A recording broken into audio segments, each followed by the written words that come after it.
Video को पूरा अवश्य देखें।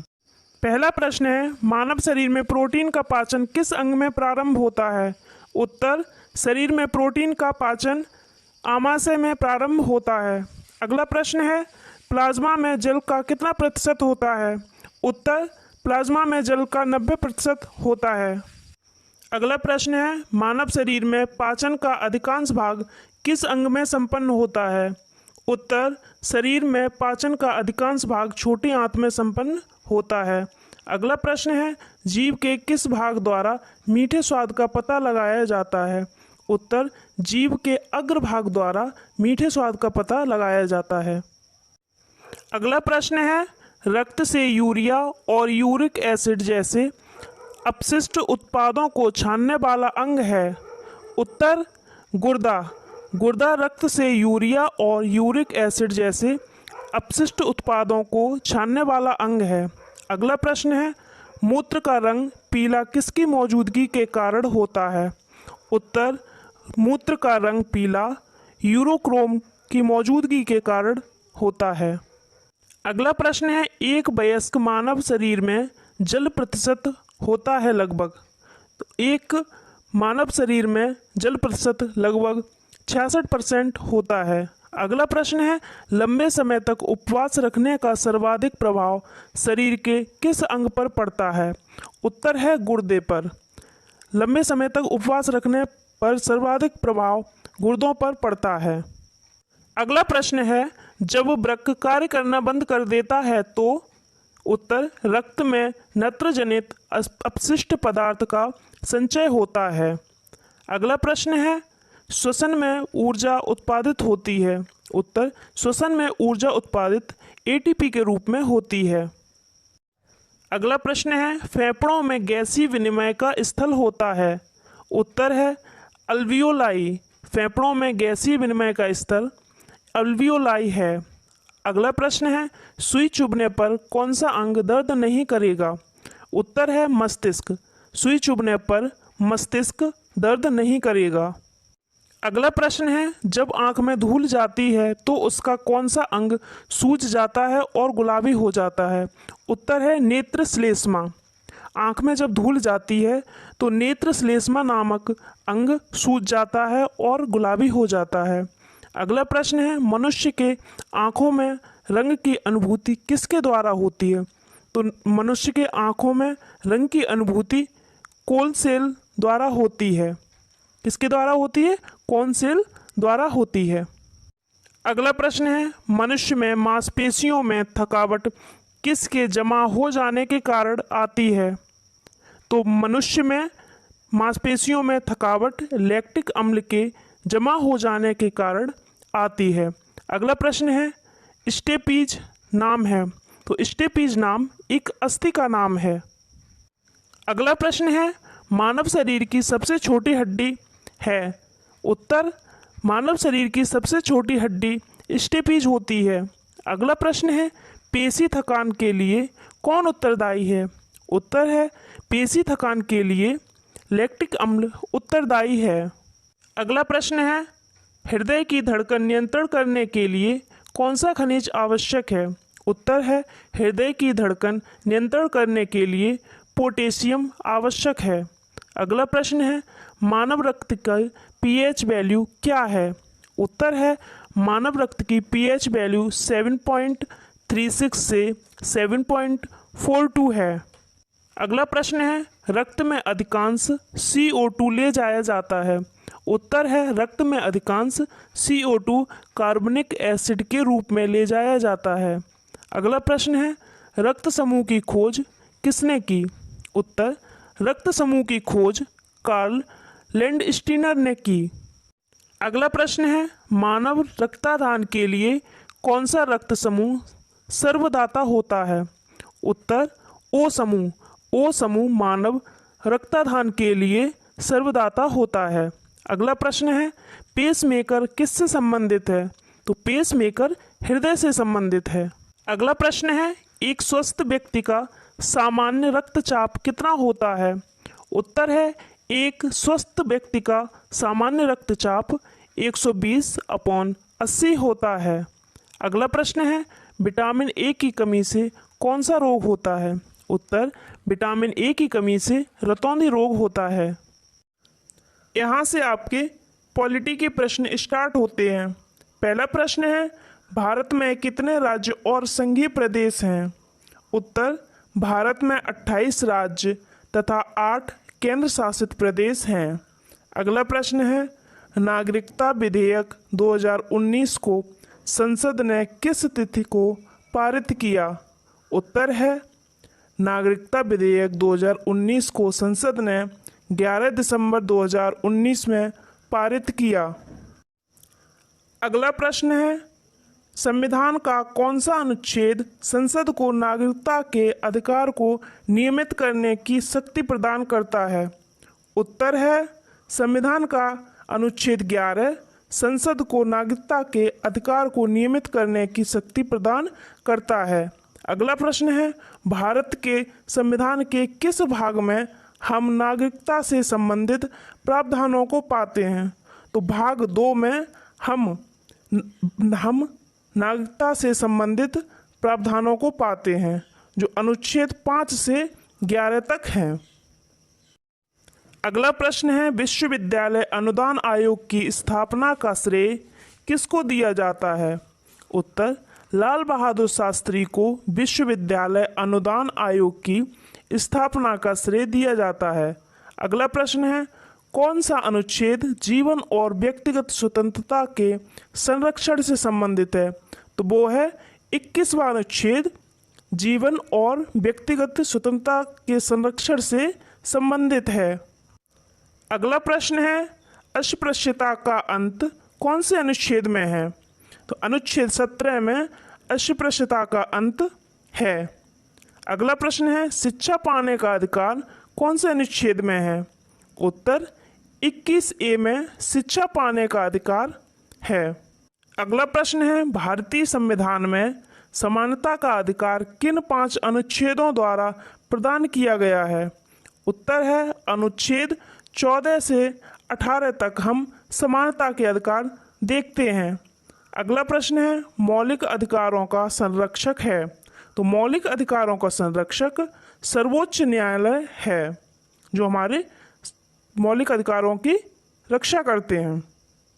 अगला प्रश्न है, भारतीय नागरिकों के मौलिक अधिकारों पर विवेक युक्त नियंत्रण लगाने का अधिकार किसको है? उत्तर है, संसद को प्राप्त है। जो मौलिक अधिकार हैं नागरिकों के, उन पर नियंत्रण लगाने का अधिकार किसको है? संसद को प्राप्त है। अगला प्रश्न है, वर्तमान समय में भारतीय संविधान के अंतर्गत संपत्ति का अधिकार है? तो संपत्ति का अधिकार वर्तमान समय में एक वैधानिक अधिकार है। अगला प्रश्न है, भारतीय नागरिकों के मौलिक अधिकारों पर विवेक युक्त नियंत्रण लगाने का अधिकार किसको है? उत्तर है, संसद को प्राप्त है। जो मौलिक अधिकार हैं नागरिकों के, उन पर नियंत्रण लगाने का अधिकार किसको है? संसद को प्राप्त है। अगला प्रश्न है, वर्तमान समय में भारतीय संविधान के अंतर्गत संपत्ति का अधिकार है? तो संपत्ति का अधिकार वर्तमान समय में एक वैधानिक अधिकार है। अगला प्रश्न है, समान नागरिक संहिता का प्रचलन भारत के किस राज्य में है? तो उत्तर है, गोवा में। समान नागरिक संहिता का अर्थ है सबके लिए समान कानून का प्रावधान किया गया है, तो यह गोवा में है। अगला प्रश्न है, भारत के संविधान के किस भाग में राज्य के नीति निर्देशक तत्वों का वर्णन है? तो भाग 4 में नीति निर्देशक तत्वों का वर्णन है, जो अनुच्छेद 36 से 51 तक है। अगला प्रश्न है, समान कार्य के लिए समान वेतन भारत के संविधान में सुनिश्चित किया गया है? उत्तर है, राज्य के नीति निर्देशक सिद्धांतों का एक अंग है। जो समान कार्य के लिए समान वेतन भारत के नीति निर्देशक तत्वों का एक अंग है। अगला प्रश्न है, संविधान के अंतर्गत काम का अधिकार कहाँ पाया जा सकता है? तो काम का अधिकार राज्य के नीति निर्देशक तत्वों में पाया जाता है। अगला प्रश्न है, 11वें मौलिक कर्तव्य को भारतीय संविधान में किस वर्ष में शामिल किया गया? तो जो 11वां मौलिक कर्तव्य है वो 2002 में शामिल किया गया है। अगला प्रश्न है, संविधान में मौलिक कर्तव्यों को शामिल किया गया है। तो मौलिक कर्तव्यों को स्वर्ण सिंह समिति की सिफारिश पर शामिल किया गया है। अगला प्रश्न है, भारत के संविधान के किस भाग में मूल कर्तव्य की बात कही गई है? तो भाग 4 क में मूल कर्तव्य की बात कही गई है। अगला प्रश्न है, भारत के सर्वोच्च न्यायालय में न्यायाधीशों की संख्या में वृद्धि करने की शक्ति किसमें निहित है? जो सर्वोच्च न्यायालय है उसके न्यायाधीशों की संख्या में वृद्धि करने की शक्ति संसद में निहित है। अगला प्रश्न है, सर्वप्रथम संसदात्मक सरकार किस देश में प्रारंभ की गई? संसदात्मक सरकार सबसे पहले ग्रेट ब्रिटेन या यूके में प्रारंभ की गई। अगला प्रश्न है, संसदात्मक शासन प्रणाली में, जो संसदात्मक शासन प्रणाली है उसमें विधायिका का कार्यपालिका पर नियंत्रण होता है। अगला प्रश्न है, संसदात्मक शासन में वैधानिक संप्रभु कौन होता है? तो जो संसदात्मक शासन है उसमें वैधानिक प्रभु संसद होती है। यहाँ से हम ज्योग्राफी के प्रश्न देखेंगे। पहला प्रश्न है, भारत की अवस्थिति पाई जाती है। तो भारत की अवस्थिति उत्तरी पूर्वी गोलार्ध में है। अगला प्रश्न है, 9 डिग्री चैनल अवस्थित है। उत्तर, 9 डिग्री चैनल कवरत्ती तथा मिनिकॉय के बीच है। अगला प्रश्न है, भारत में सबसे पहले किस राज्य में सूर्य दिखाई देता है? उत्तर, अरुणाचल प्रदेश में सबसे पहले सूर्य दिखाई देता है। अगला प्रश्न है, कौन सा स्थान भारत का ग्रीनविच कहा जाता है? तो उज्जैन भारत का ग्रीनविच कहा जाता है। उज्जैन को भारत का। अगला प्रश्न है, 80 डिग्री पूर्वी देशांतर और कर्क रेखा का मिलन बिंदु है। तो जो 80 डिग्री पूर्वी देशांतर और कर्क रेखा का मिलन बिंदु मध्य प्रदेश है। अगला प्रश्न है, मालदीव के साथ भारत की समुद्री सीमा बनाता है। तो मालदीव के साथ भारत की समुद्री सीमा 8 डिग्री चैनल बनाता है। उत्तर होगा 8 डिग्री चैनल। अगला प्रश्न है, मैकाल रेंज कहाँ स्थित है? उत्तर, छत्तीसगढ़ में। जो मैकाल रेंज है वो छत्तीसगढ़ में स्थित है। अगला प्रश्न है, इलायची की पहाड़ियाँ किस राज्य में स्थित हैं? तो इलायची की पहाड़ियाँ तमिलनाडु में स्थित हैं। अगला प्रश्न है, कुमायूं हिमालय किन नदियों के बीच स्थित है? उत्तर, कुमायूं हिमालय है जो वो सतलज और काली नदी के बीच स्थित है। अगला प्रश्न है, महाराष्ट्र में पश्चिमी घाट को किस नाम से जाना जाता है? जो महाराष्ट्र है उसके पश्चिमी घाट को किस नाम से जाना जाता है? सह्याद्री पहाड़ियों के नाम से जाना जाता है। उत्तर है सह्याद्री पहाड़ियाँ। अगला प्रश्न है, पूर्वी घाट और पश्चिमी घाट के मिलन स्थल को बनाती हैं। तो पूर्वी घाट और पश्चिमी घाट के मिलन स्थल को नीलगिरी पहाड़ी बनाती हैं। उत्तर होगा नीलगिरी पहाड़ी। अगला प्रश्न है, K2 के बाद भारत में कौन द्वितीय सर्वोच्च पर्वत शिखर है? तो जो K2 है, K2 सबसे ऊंचा पर्वत शिखर माना जाता है। तो इसके बाद द्वितीय स्थान पर कंचनजंगा है। उत्तर होगा कंचनजंगा शिखर। अगला प्रश्न है, इंदौर के समीप स्थित जनापाव पहाड़ी स्रोत है। तो जो इंदौर के पास जनापाव पहाड़ी है उससे चंबल नदी निकलती है। यह चंबल नदी का स्रोत है। अगला प्रश्न है, धूपगढ़ सर्वोच्च शिखर है। तो धूपगढ़ सतपुड़ा पहाड़ी या सतपुड़ा श्रेणी का सर्वोच्च शिखर है। अगला प्रश्न है, किस नदी के तट पर गोरखपुर स्थित है? उत्तर है राप्ती। राप्ती नदी के तट पर गोरखपुर स्थित है। अगला प्रश्न है, भारत में सर्वाधिक प्राचीन पर्वत है। उत्तर है अरावली। वो अरावली पर्वत है वह भारत का प्राचीन पर्वत है। अगला प्रश्न है, मेघालय का पठार भाग है। तो मेघालय का पठार भाग प्रायद्वीपीय खंड का भाग है। किसका भाग है? प्रायद्वीपीय खंड का।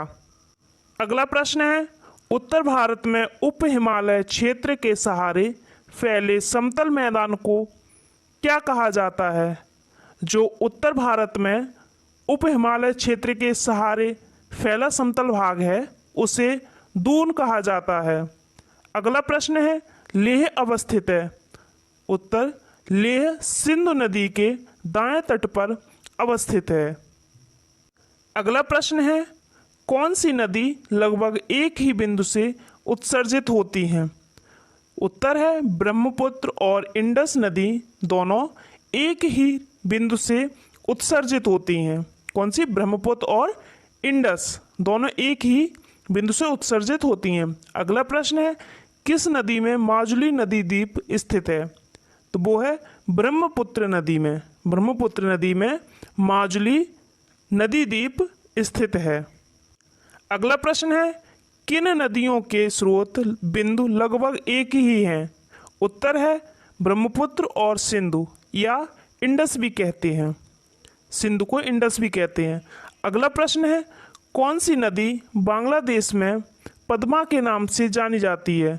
तो वो है गंगा नदी। गंगा नदी बांग्लादेश में पद्मा के नाम से जानी जाती है। अगला प्रश्न है, संकोश नदी सीमा बनाती है। उत्तर है, संकोश नदी असम और पश्चिम बंगाल के बीच सीमा बनाती है। तो संकोश नदी है वो असम और पश्चिम बंगाल के बीच सीमा बनाती है। अगला प्रश्न है, किस नदी का जल ग्रहण क्षेत्र सर्वाधिक है? ऐसी कौन सी नदी है जिसका जल ग्रहण क्षेत्र सर्वाधिक है? तो वो है सोन नदी। सोन नदी का जल ग्रहण क्षेत्र सर्वाधिक है। यहाँ से हम हिस्ट्री के प्रश्न देखेंगे। तो पहला प्रश्न है, भारत में प्रथम पुर्तगाली गवर्नर था। तो भारत में जो प्रथम पुर्तगाली गवर्नर था वो था अल्मेडा। उत्तर होगा अल्मेडा। अगला प्रश्न है, महारानी एलिजाबेथ ने ईस्ट इंडिया कंपनी को पूर्व में व्यापार करने हेतु राजकीय आदेश कब जारी किया था? तो जो महारानी एलिजाबेथ थी उन्होंने ईस्ट इंडिया कंपनी को पूर्व में व्यापार करने हेतु राजकीय आदेश 31 दिसंबर 1600 में जारी किया था। अगला प्रश्न है, 1765 में किसने ईस्ट इंडिया कंपनी को दीवानी के अधिकार प्रदान किए? तो उत्तर है, मुगल बादशाह शाह आलम द्वितीय। जो 1765 में ईस्ट इंडिया कंपनी को दीवानी अधिकार मुगल बादशाह शाह आलम द्वितीय ने किया। अगला प्रश्न है, औरंगजेब के किस उत्तराधिकार का शासनकाल सबसे कम था? जो औरंगजेब है उसके कौन से उत्तराधिकारी का शासनकाल सबसे कम था? तो वो है जहांदार शाह का। जहांदार शाह का शासनकाल सबसे कम था। अगला प्रश्न है, किस मुगल सम्राट ने राजा राममोहन राय को अपने दूत के रूप में लंदन भेजा? ऐसा कौन सा मुगल सम्राट था जिसने राजा राममोहन राय को अपने दूत के रूप में लंदन भेजा? तो वो है अकबर द्वितीय ने। अकबर द्वितीय ने राजा राममोहन राय को दूत के रूप में लंदन भेजा। अगला प्रश्न है, भारत में पुर्तगाली शक्ति का वास्तविक संस्थापक कौन था? तो भारत में जो पुर्तगाली शक्ति थी तो उसका वास्तविक संस्थापक कौन था? अल्बुकर्क था। अगला प्रश्न है, किस यूरोपीय समुदाय ने भारत के साथ सर्वप्रथम व्यापारिक संबंध स्थापित किए? तो ऐसा कौन सा यूरोपीय समुदाय था जिसने सबसे पहले भारत के साथ व्यापारिक संबंध स्थापित किए? तो वो है पुर्तगाली। पुर्तगालियों ने भारत के साथ सर्वप्रथम व्यापारिक संबंध स्थापित किए। अगला प्रश्न है, 1503 में पुर्तगालियों ने भारत में अपना पहला किला कहाँ बनवाया? तो दीव में। पुर्तगालियों ने भारत में अपना पहला किला कहाँ बनवाया? दीव में। कब बनवाया? 1503 में। अगला प्रश्न है, ईस्ट इंडिया कंपनी के निर्माण के समय इंग्लैंड का शासक कौन था? जो ईस्ट इंडिया कंपनी है उसका निर्माण हुआ तो उस समय इंग्लैंड में शासक कौन था? एलिजाबेथ प्रथम। अगला प्रश्न है फोर्ट सेंट जॉर्ज भारत के किस राज्य में स्थित है? तो जो फोर्ट सेंट जॉर्ज है वो भारत के तमिलनाडु में स्थित है। अगला प्रश्न है भारत में मुद्रालय वाले प्रथम कौन थे? तो मुद्रालय वाले प्रथम पुर्तगाली थे। अगला प्रश्न है असम में सर्वप्रथम चाय कंपनी की स्थापना कब हुई? उत्तर है असम में सबसे पहले चाय कंपनी की स्थापना 1839 में हुई। अगला प्रश्न है गुरु नानक का सबसे तेज प्रहार था। जो गुरु नानक थे उनका सबसे तेज प्रहार किस पर था? जाति व्यवस्था पर था। अगला प्रश्न है विश्व प्रसिद्ध कोहिनूर हीरा रणजीत सिंह को किससे प्राप्त हुआ? तो जो विश्व प्रसिद्ध कोहिनूर हीरा है वह रणजीत सिंह को शाह सूजा से प्राप्त हुआ। अगला प्रश्न है सिख राज्य का अंतिम राजा कौन था? जो सिख थे उनका अंतिम राजा दिलीप सिंह था। अगला प्रश्न है भारत में किसने अंग्रेजों का सर्वाधिक विरोध किया? तो जो भारत में अंग्रेजों का जो सर्वाधिक विरोध था वो किसने किया? मराठा ने किया।